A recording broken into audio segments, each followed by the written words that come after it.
Assalamualaikum warahmatullahi wabarakatuh. Selamat pagi anak-anak. Apa kabar? Alhamdulillah kita ketemu lagi ya. Walaupun dengan daring tapi tetap semangat ya. Oh ya, sebelumnya barakallah ya buat anak-anak kelas 9 yang sudah naik kelas ya.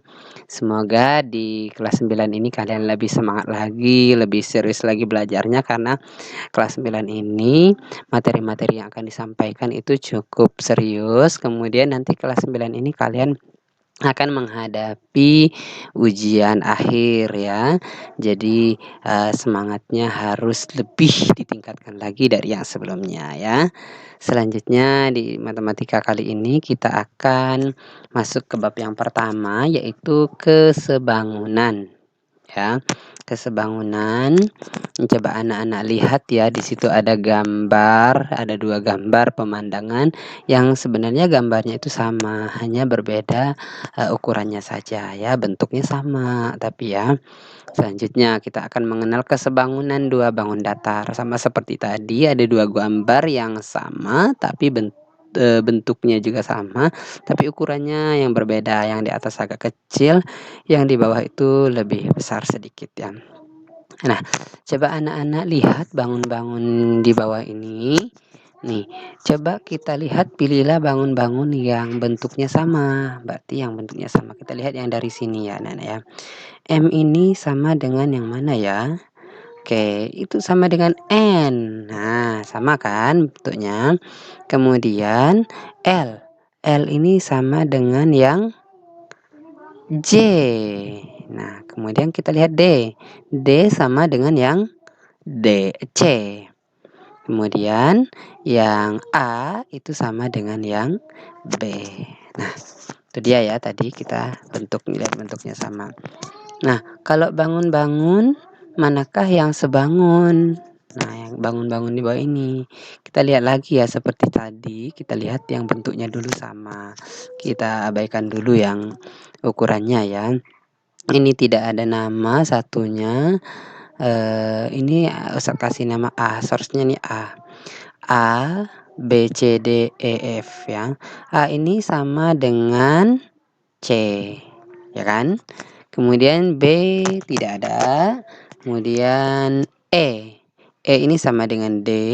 F tidak ada yang sama. Oke, selanjutnya berarti dari beberapa contoh tadi kita ketahui bahwa dua bangun datar itu dikatakan sebangun jika bangun tersebut mempunyai bentuk yang sama, tetapi ukurannya tidak perlu sama. Itu ya, jadi apa sih sebangun? Yaitu jika bangun tersebut mempunyai bentuk yang sama, tetapi ukurannya tidak perlu sama. Nah, coba kita perhatikan nih. Bentuknya sama kan, tapi ukurannya berbeda. Itu dikatakan sebangun. Jadi kesimpulannya adalah dua bangun datar dikatakan sebangun jika yang pertama, sudut-sudut yang bersesuaian itu berkorespondensi atau besarnya sama.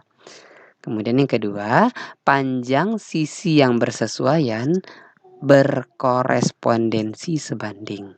Maksudnya begini. Ini sudut A dengan sudut K itu besarnya sama. Sudut B dengan sudut L sama. C dengan M juga sama. D dengan N juga sama ya. Kemudian panjang sisi yang bersesuaian sebanding. Kita lihat AB ini bersesuaian dengan KL, nanti akan sebanding sama perbandingannya. Nah, kemudian BC dengan LM itu juga sama ya. Untuk lebih jelasnya nanti kita ke contoh soal yang sudah ada angkanya ya. Oke, itu saja. Jadi kalau misalnya ditanya apa sih kesebangunan, yaitu kesebangunan dua bangun datar dikatakan sebangun, yaitu jika bangun tersebut mempunyai bentuk yang sama tetapi ukurannya tidak perlu sama. Ya, selanjutnya kita lihat contoh soalnya ya. Contoh soalnya kayak yang suara itu memang ada PowerPoint-nya ya. Contoh soalnya sebelumnya Ustaz ingatkan lagi syarat dua bangun yang sebangun tadi ada dua ya. Sudut-sudut yang bersesuaian sama besar, kemudian sisi-sisi yang bersesuaian itu sebanding. Kita lihat contoh soalnya langsung yang sudah ada angkanya. Itu ada bangun A, B, C, D, kemudian V, Q, R, S, kemudian ada K, L, M, N. Itu berikut angka-angkanya sudah ada di situ. Pertanyaannya yang pertama adalah apakah B, C, D sebangun dengan K, L, M, N? Jawabannya kita lihat yang pertama, sudut-sudut yang bersesuaian sama besar. Kita lihat sudut A itu sama ya dengan sudut K, sudut B sama dengan sudut L, sudut C sama dengan sudut M, sudut D sama dengan sudut N. Sama apa besarnya? Yaitu siku-siku, yaitu besar sudut siku-siku 90 derajat ini. Yang A ini dengan K yang ini sama ya. Oke. Jadi sudah ya, nomor 1 sudah sama sudut-sudut yang bersesuaian sama besar. Kemudian yang kedua sisi-sisi yang bersesuaian sebanding. Coba kita lihat sisi di AD itu bersesuaian dengan KM.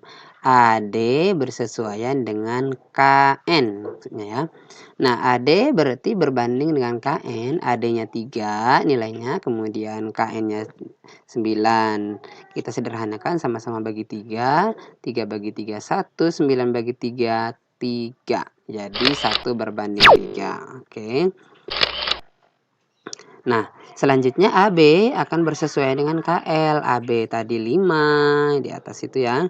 Kemudian KL itu 15. Nah, disederhanakan sama seperti tadi. K itu 5 bagi 5 1, 15 bagi 5 itu 3. Nah, jadi sama ya.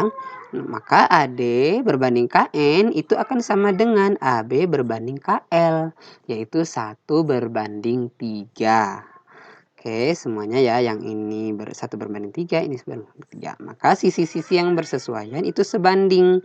Jadi, bangun A, B, C, D sebangun dengan KLMN. Paham ya Nana ya? Selanjutnya contoh yang berikutnya. Masih dengan bangun yang sama tadi ya, tapi kita yang kedua ini, apakah ABCD sebangun dengan PQRS?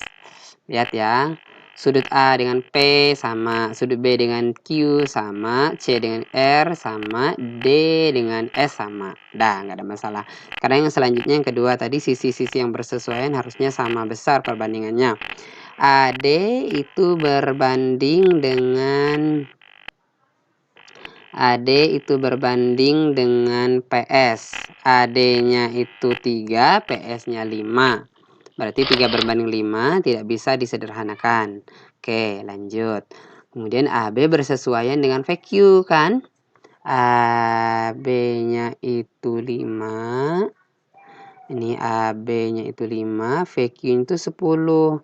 5 dengan 10 disederhanakan 1 berbanding 2. Sama-sama bagi 5, 5 bagi 5 1, 10 bagi 5 2. Nah, ini 3 berbanding 5, ini 1 berbanding 2, berarti tidak sama. Nah, karena AD berbanding PS tidak sama dengan AB berbanding VQ, maka ABCD itu tidak sebangun dengan VQRS. Nah, gitu anak-anak ya. Paham ya? Sekarang nih kita lihat dia segitiga. Kalau tadi persegi panjang. Perhatikan gambar berikut, apakah segitiga KLM sebangun dengan segitiga TRS. Nih. Melihat segitiganya, dilihat angka-angkanya ya, jangan yang lain. Itu terkecoh, diperhatikan ya. Nah, kita lihat yang pertama, untuk menunjukkan sebangun atau tidaknya kedua segitiga itu, maka kita periksa perbandingannya sama seperti yang awal tadi. Ya, sisi-sisi yang bersesuaian mulai yang terpendek sampai dengan yang terpanjang. Yang paling pendek mana ya? KL. KL berbanding dengan TS. KL ya dengan TS yang kecil kan ya. Ini sama ini. Kemudian selanjutnya itu KL-nya 9, TS-nya 6, maka perbandingannya sama-sama bagi 3, itu 3 berbanding 2. KM dengan TR ya, KM itu 12, TR-nya 8, disederhanakan juga 3 berbanding 2. LM dengan SR. LM-nya 15. Kemudian TR-nya itu 10. Disederhanakan 3 berbanding 2. Jadi KM berbanding TR sama dengan KL berbanding TS sama dengan LM berbanding SR. Ini berarti sisi-sisi yang bersesuaian dari kedua segitiga itu memiliki perbandingan yang sama besar. Dengan kata lain, segitiga KLM sebangun dengan segitiga TRS. Gitu ya anak-anak ya. Selanjutnya, contoh yang keenam. Perhatikan gambar berikut. Jika segitiga ABC sebangun dengan segitiga AEF, maka tentukan nilai C dan D. Nah, ini gambarnya. Nah, anak-anak nggak perlu membuktikan lagi seperti yang tadi ya, karena ini sudah dikatakan di soalnya. Segitiga ABC sebangun dengan segitiga AEF, maka berlaku AE berbanding dengan AB. Nih Ustadz perhatikan dulu gambarnya. ABC sebangun dengan AEF. Ya, jadi yang kecil di atas ini dengan semua segitiga ini sebangun. Maka berlaku AE dari atas ke bawah berbanding dengan AB. Karena sama. AE berbanding dengan AB. Selanjutnya EF dengan BC. EF tadi ya, EF dengan BC yang ini dengan ini. Kenapa? Karena sama. Nah ya, karena dia bersesuaian tadi. Kemudian selanjutnya AF dengan AC. Sama kayak tadi ya. AF dari atas sampai bawah dengan yang ini. Segitiga yang besar dengan kecil bahasanya. Nah, AE itu C plus 6 dari mana? Nah, kita lihat di sini. Ini kan AE dari atas sampai bawah, AB-nya 6, BE-nya C, berarti kita tambahin 6 plus C. Nah, nggak bisa ditambah jadi C plus 6. Yang AB-nya 6, tuh sudah jelas. Kemudian EF-nya D itu sudah ada di situ, BC-nya 4. AF-nya itu AF 15. Dari mana 15? Itu AC-nya 5, kemudian CF-nya 10. Karena yang ditanya AF semuanya berarti jumlahkan saja. 10 tambah 5, 15. Kalau AC memang sudah 5 ya. Sehingga diperoleh C plus 6 per 6 kemudian sama dengan 15. Untuk mencari nilai C dulu ya kita. Kenapa pakai 15 per 5? Karena kalau kita pakai yang D per 4 nggak ada angkanya, jadi nggak ketemu nanti. Jadi cari yang sudah ada angkanya dua-duanya. Ya, pasangannya dua ini. Ini pasangannya ini, berarti kalau mau nyari ini juga pasangannya ini. Cari yang ada angka. 15 bagi 5 berapa sih? 3 ya. Jadi kita mau cari C-nya berarti karena 15 per 5 itu tadi 3, jadi tinggal kalikan saja 6 yang bawah ini kalikan dengan 3 ini. 3 dikali 6, 18. Jadi untuk mencari nilai C-nya, 18 yang ini tadi, 6 ini plus pindah ruas jadi min, jadi 12. Jadi panjang C sama dengan 12. Nah, untuk mencari nilai D-nya, sama kayak tadi, D per 4, kita ambil yang 15 per 5 sama dengan 3 tadi. D-nya berarti langsung aja 4 ini kalikan dengan 3 ini. 4 kali 3, 12. Jadi panjang D sama dengan 12. Gitu anak-anak ya. Mudah kan? Dan asyik.